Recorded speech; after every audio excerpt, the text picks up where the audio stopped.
I get a lot of fucking inboxes and people don't like the way I talk. Look, this is YouTube. These are the videos you don't have to watch if you don't fucking want. So if you don't like the fact that I'm cursing because it's 98 degrees and I'm standing in the sun at 2 o'clock in the afternoon with my fucking white skin that burns in 10 fucking minutes, alright? If you don't like that fact, click off the fucking video and go to Bob Vila or something like that. See if I give a shit. And today, this is a screen door that has a broken handle on it. It's an older screen door. It's perfectly fine. There's a sunroom inside. It's a very nice house. It's a nice sunroom. It's a little, the hardware on the outside is a little older, the windows and the doors, and the handle has broken. So we're gonna put a replacement handle in. We're gonna show you how to do that and give you guys the confidence and give you women the confidence, whether you're in Sydney, Australia, you're in Rome, Italy, you're in Croatia, Lithuania, California. Gonna give you the confidence to do this job and get it done quick and move on to your next whatever you're doing that day. I'm covering the name because I'm not getting sponsorship from them yet, the hardware company. That is sure soon to follow. We picked up a replacement storm door handle. With all my personality and charisma, this is a 3/4 inch thick door. And also you have to watch on these is the spacing, but these newer ones are universal and you can always drill and do the spacing, and hopefully we'll be able to do that today to give you guys an idea of how that goes. First thing we're gonna do, my fans, is take a screwdriver and remove what's left of this old one. Screws that hold on, and we're not going to need any of the pieces of this, and although this is aluminum, so it's going to go into the scrap bucket for recycling. The thing we're going to do is open this bubble package, and this is one of those cross skills that I'm teaching you. I always use a sharp utility knife, always with a sharp blade. Believe it or not, they're safer when the blades are sharp. Oh my God! And what I'm going to do is basically cut around the edge, and I don't want you shoplifters to look too closely at this because this is a quick way to get into these packages without making a lot of noise. So basically, I cut 3 sides and I can just open it up. Here's our instructions, and there's also a template back here. You see right there is a template that we may or may not use, so we want to set that aside. And here is our hardware. We have the inside latch assembly. We have our hardware package, which includes the door frame latch. We have the outside latch and button assembly, and another instruction manual. So at this point, my friends, you would want to take a couple of minutes and familiarize yourself with the instructions. What's really going to screw us up on this is the spacing on the holes. Now, if you could see, we have 1 hole, 1, 2, 3 holes. And here is our latch. And you can see these nubs sticking up. This is the 2 bolts. And then there's the middle hole is for the bar that sticks through that connects the button, the thumb button, to the inside latch. It's going to go through that middle hole. Now the big issue here is we're like 1/8 of an inch off on these holes. It's just like so close, but they're too close together. Now we could maybe stick a drill bit in there and try applying like up pressure and move the drill in and out, and slowly we can side cut with a drill, but it's really going to be a pain in the ass because not only do we have to do this side, but we have to do the other side as well.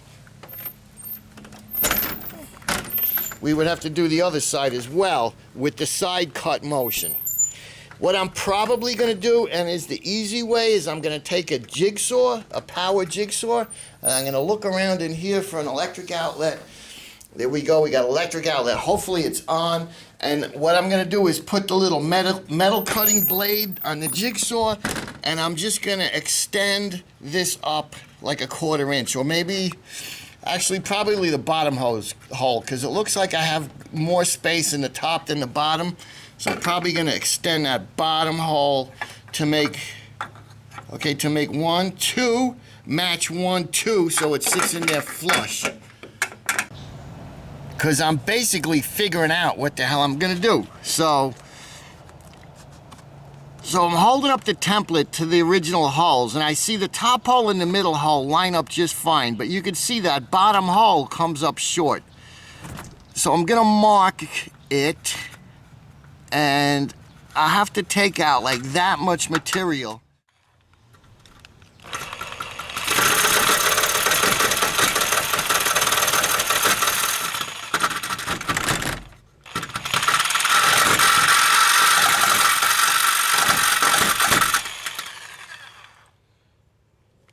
Now I did both. I'm gonna try to come straight down the middle. And then once if I can do that, I can just bend it with the needle nose. I could probably do it right now, but let me see if I could just get a...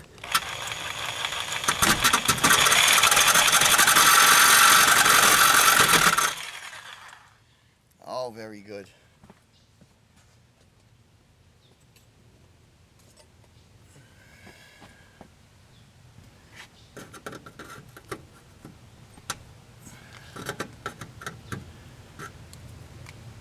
How's that looking, my friends? We did a pretty good job on that. That was very easy.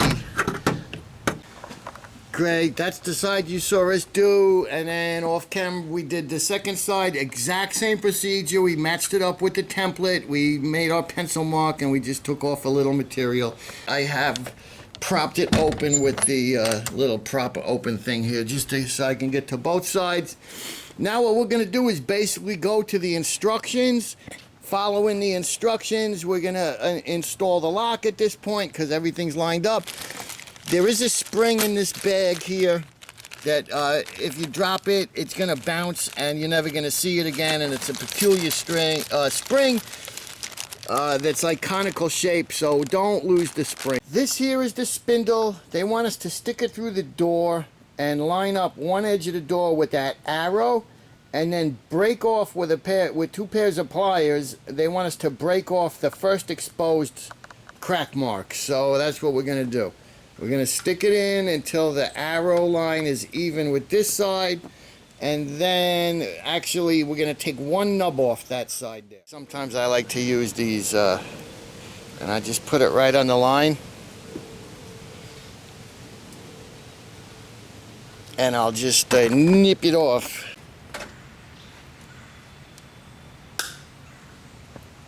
Line it up with our door and just eyeball that it's working and fitting.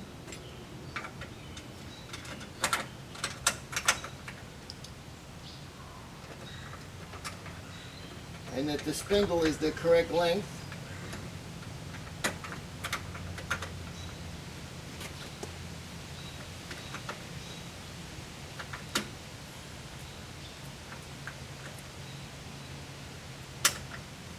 Make sure that inside latch is unlatched. Alright, that's just fine. You see how that's all working now? So we can go ahead and screw this together, and I'm being careful not to lose the spring. Tighten her up.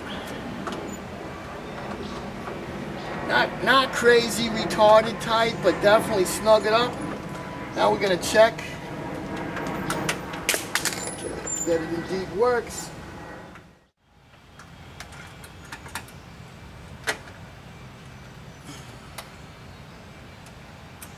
Now here's a trick for you. One-handed screwdriver. Notice I'm using my chest to support the screwdriver. Okay? And this is one of those skills that's a cross skill to many different applications, let's say. I've checked that it's straight. It's not straight on the outside. Let's just loosen it up a little bit and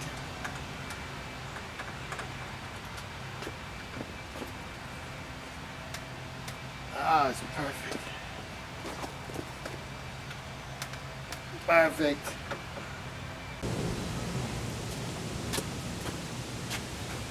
Fucking helicopters, goddamn airplanes. Alright, so now that I've finished the intensive 3-week training program for YouTube creative partners, I'm dangerous.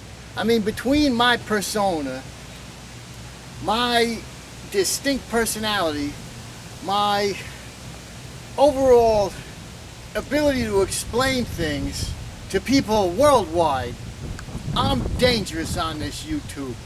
You're watching right now the early stages of the internet handyman.